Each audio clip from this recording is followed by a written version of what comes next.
Sa kasalukuyang panahon, maraming issue o problema ang kumakalat sa ating lugar. Isa na dyan ang issue patungkol sa pagkakakulong ng mga taong walang sala.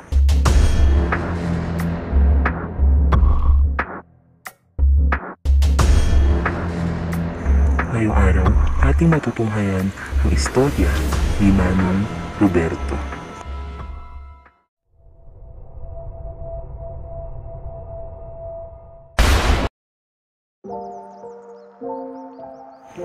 Sa bayan ng Alicia nakatira si Mang Roberto kasama ang kanyang asawa at mga anak.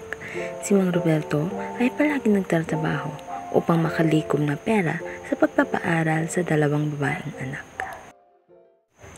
Ngunit isang trahedya ang sisira ng lahat ng pangarap niya.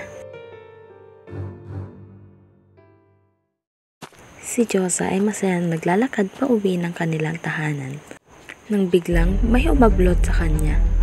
Sinubukang manlaban ni Josa, ngunit sadyang malakas ang lalaki.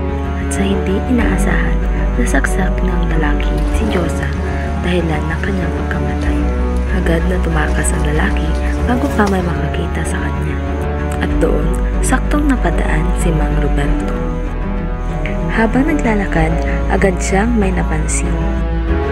At agad niya itong pinuntahan. Habang tinitignan kung humihinga pa ito, may isang taong nakakita sa kanya at itinumpong ito sa pulisya. Ang dalawang anik ay nagharap-harap sa korte.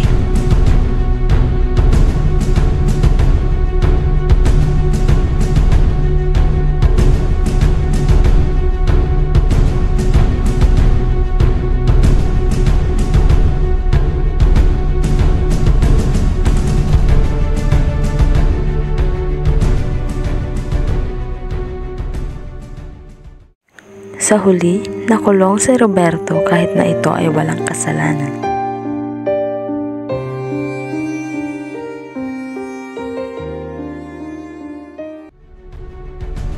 Lingid sa kaalaman ng lahat, nagbayad si Kevin ng korte upang hindi siya ang makulong at ang kabilang panig ang magkaroon